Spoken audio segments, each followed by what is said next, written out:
Assalamualaikum warahmatullahi wabarakatuh. Alhamdulillah, wassalatu wassalamu ala rasulillah wa ala alihi wa ashabihi wa man wala, amma ba'd.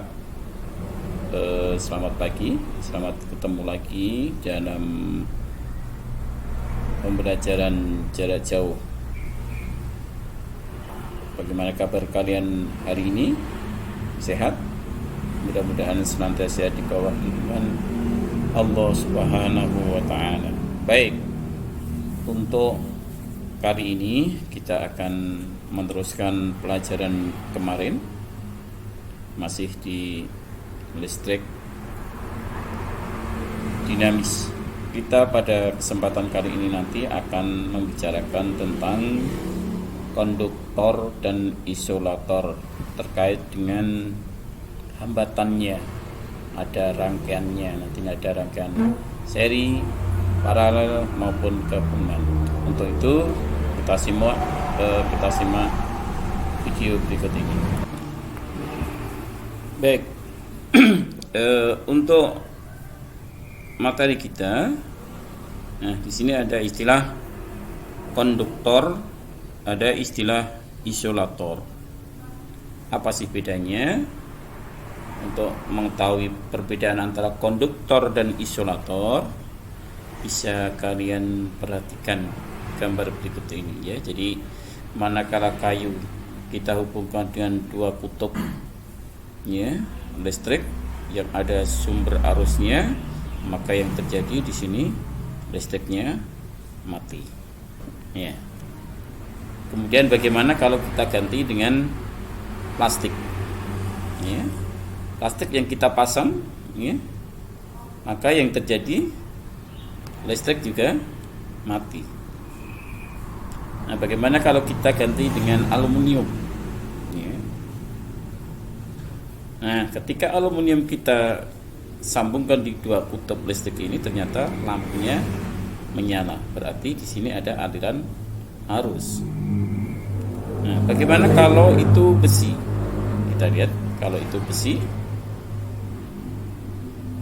sama kasusnya seperti di dalam aluminium, dia bisa nyala dengan, kemudian tembaga sama, dia bisa menyala. Nah, dari sini bisa kita simpulkan, jadi di sekitar kita itu ada benda-benda yang bisa dialiri muatan listrik atau bisa mengalirkan listrik, tapi ada juga benda-benda yang tidak bisa mengalirkan muatan atau arus listrik. Nah, benda yang tidak bisa mengalirkan muatan atau arus listrik itu kita sebut dengan istilah isolator. Contohnya tadi ya, ada kayu, ada plastik. Kemudian yang kedua, ada benda-benda yang bisa dialiri arus atau bisa menghantarkan arus listrik. Ya, ada aluminium, ada besi, ada tembaga, dan lain sebagainya. Nah, kalau benda-benda seperti itu karena bisa menghantarkan arus atau bisa dialiri arus, maka disebut dengan konduktor. Bisa dipahami ya, antara konduktor dan isolator.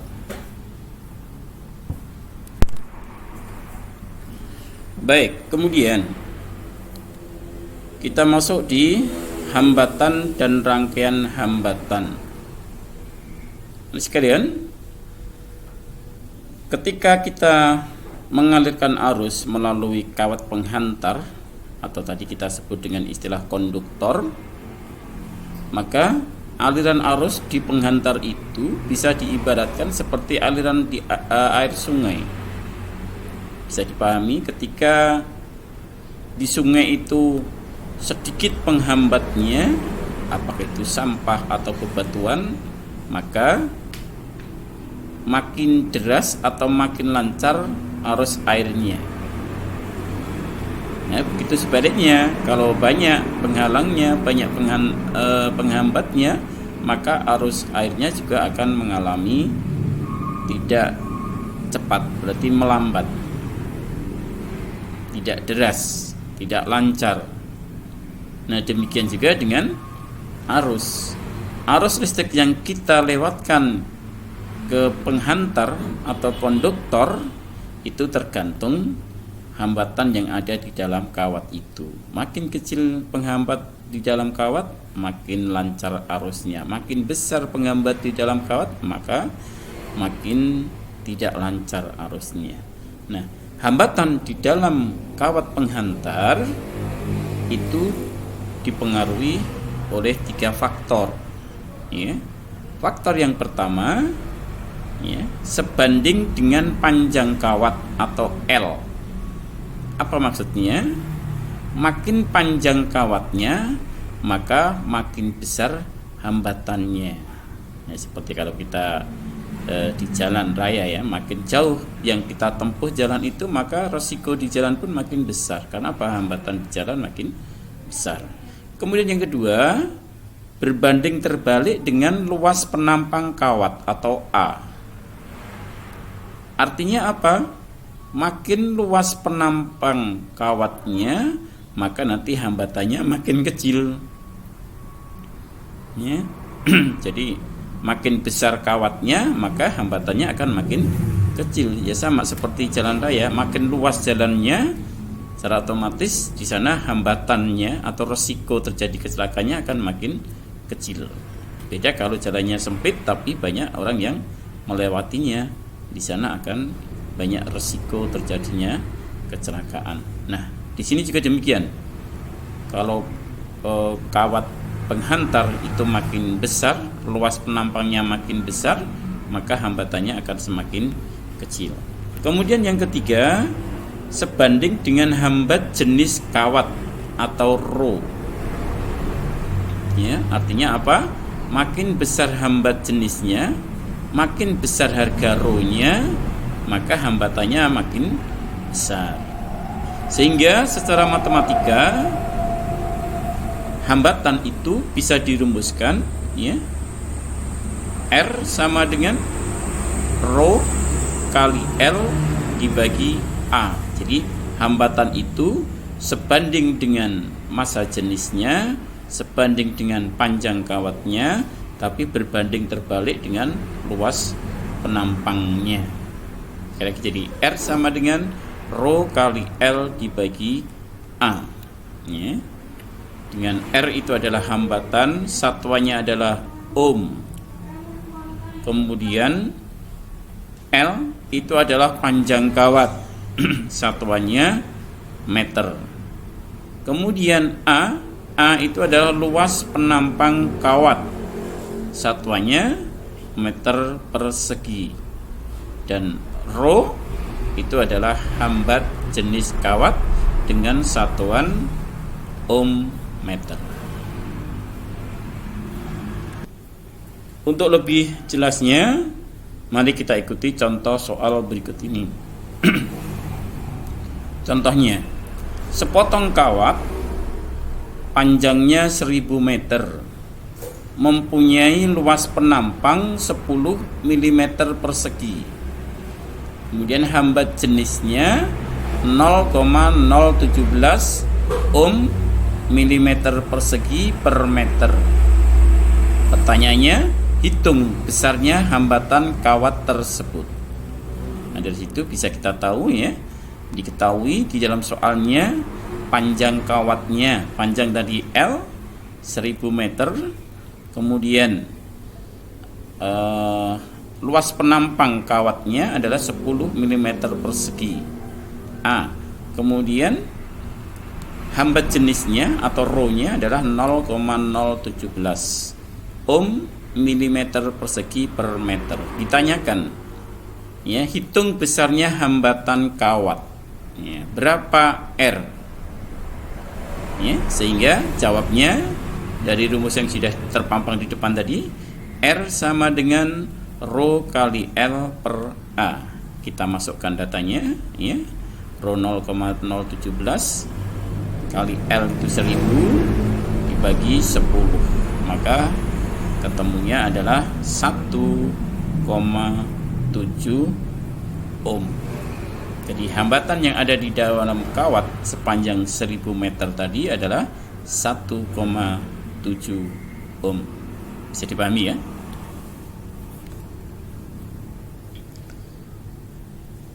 Kemudian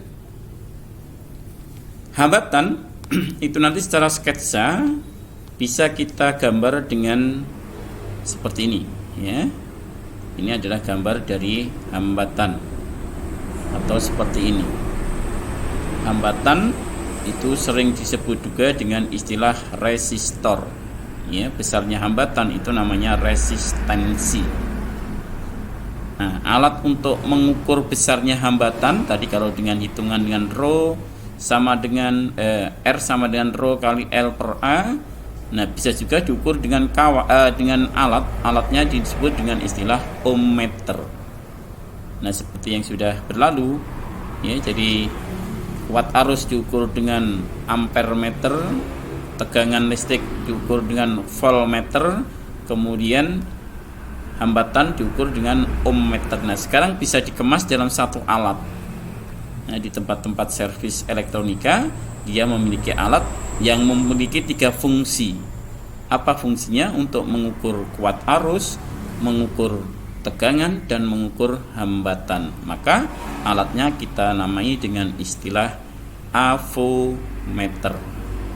A itu ampermeter, V voltmeter, O ohmmeter, atau orang menyebut dengan istilah multitester. Kemudian rangkaian hambatan sekarang. Jadi hambatan yang dipakai di dalam rangkaian listrik itu ada beberapa rangkaian. Ya, ada 3 rangkaian yang kita kenal. Yang pertama nanti ada rangkaian seri. Ya. Kemudian ada rangkaian paralel. Dan yang ketiga nanti ada rangkaian gabungan antara seri dan paralel. Ya, untuk lebih jelasnya kita ikuti berikut ini. Baik, yang pertama kita lihat susunan seri pada hambatan. Jadi hambatan disusun seri, ya. Seperti di dalam gambar ini kita punya 3 hambatan, R1, R2, dan R3. Kita sambung satu dengan yang lain. Susunan yang semacam ini disebut dengan susunan seri. Nah, ini kalau dari titik A sampai B itu berarti memiliki tegangan sebesar PA. Kemudian B sampai C memiliki tegangan sebesar VBC. Kemudian untuk ini C sampai D memiliki tegangan sebesar VCD. Nah, dari 3 hambatan yang kita susun secara seri, ini sebenarnya bisa kita sederhanakan dengan R pengganti. Karena susunannya seri, maka kita sebut dengan RS. Tentunya tegangannya jadi berubah dari A sampai D, maka ada VAD. Nah, dari sini maka R penggantinya, RS-nya itu bisa kita hitung dengan rumusan, ya. RS itu sama dengan R1 ditambah R2 ditambah R3. Jadi hanya menjumlahkan besarnya hambatan itu sendiri. Lebih jauh atau lebih jelas lagi kita lihat contoh soalnya. Tentukan hambatan pengganti pada rangkaian di bawah ini. Nah, rangkaiannya kita lihat ini ada 1, 2, 3, 4, 5, 6, 7. Ada 7 hambatan yang kita susun secara seri, kita sambung terus menerus. Ya. Nah, itu berapa hambatan penggantinya? Bisa kita lihat, ya. Diketahui dalam soal, jadi dia tadi R1-nya 2 ohm, R2-nya 4 ohm, R3 3 ohm, R4 2 ohm, R5 4 ohm, R6 5 ohm, dan R7 3 ohm. Ditanya berapa hambatan pengganti RS-nya? Karena ada 7 hambatan yang kita susun seri, maka rumusnya, ya, bisa kita tuliskan RS sama dengan R1 plus R2 plus R3 plus R4 plus R5 plus R6 plus R7.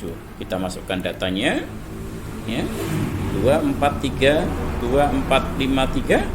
Kalau kita jumlah ketemu 23 ohm. Itu cara penyelesaian untuk hambatan yang dirangkai secara seri. Kemudian yang kedua, susunan paralel. Ya.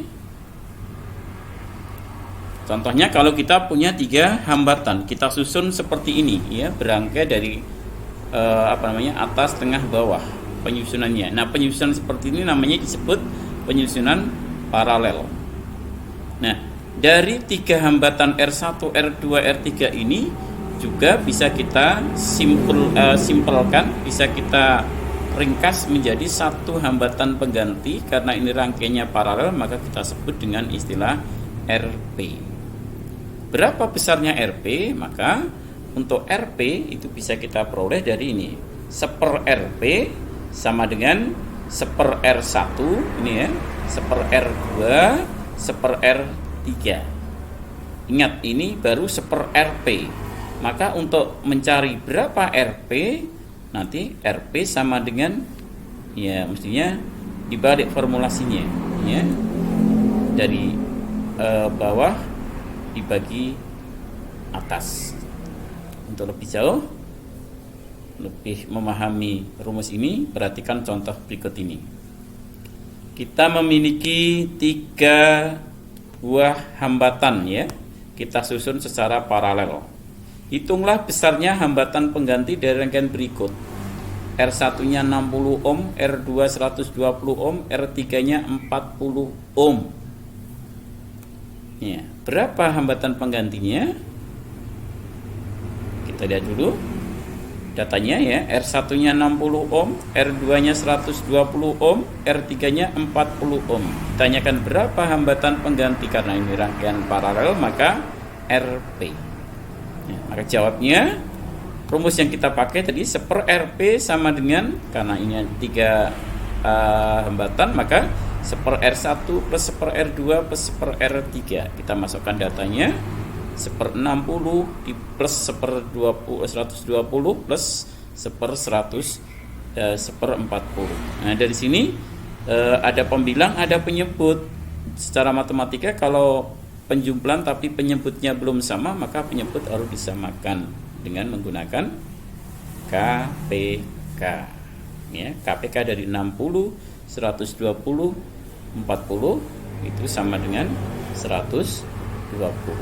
Jadi yang 60 kita jadikan 120, berarti harus dikali 2, atas dikali 2, 1 kali 2, 2. Yang di sini tetap, yang ini 40 biar jadi 120 kali 3, atas kali 3, 3. Sehingga kita jumlahkan 2 tambah 1 tambah 3, 6 per 120. Ini adalah 1/RP, padahal yang kita maukan adalah RP. Maka RP kita balik dari 6 per 120 jadi 120 per 6. Maka ketemunya R pengganti untuk 3 hambatan ini cukup dengan 20 ohm. Itu ya, bisa dipahami. Yang terakhir ya, ada hambatan gabungan seri dan paralel ya. Contoh soal seperti ini ya. Jadi ada R1, ada R2, ada R3. Di mana R1 dan R3 kita susun secara paralel, tapi dengan R1 itu seri. Nah, dari 3 hambatan ini kira-kira berapa hambatan penggantinya? Ya. Nah, untuk menghitung hambatan penggantinya, karena ini ada seri, ada paralel, maka seperti matematika, kalau ada perkalian, penambahan atau pengurangan di dalam kurung, maka yang di dalam kurung itu diselesaikan dulu. Ini juga demikian, yang paralel diselesaikan dulu, maka R2 dan R3-nya diselesaikan dulu, baru nanti diseri dengan R1. Ya, kita lihat ya, caranya. Jadi R2 dan R3 rangkaian paralel, sehingga 1/RP-nya adalah 1/R2 plus 1/R3. Kita masukkan data 1/100 per 1/100 sama dengan 2 per 100. RP-nya sama dengan 100 per 2 sama dengan 50 ohm.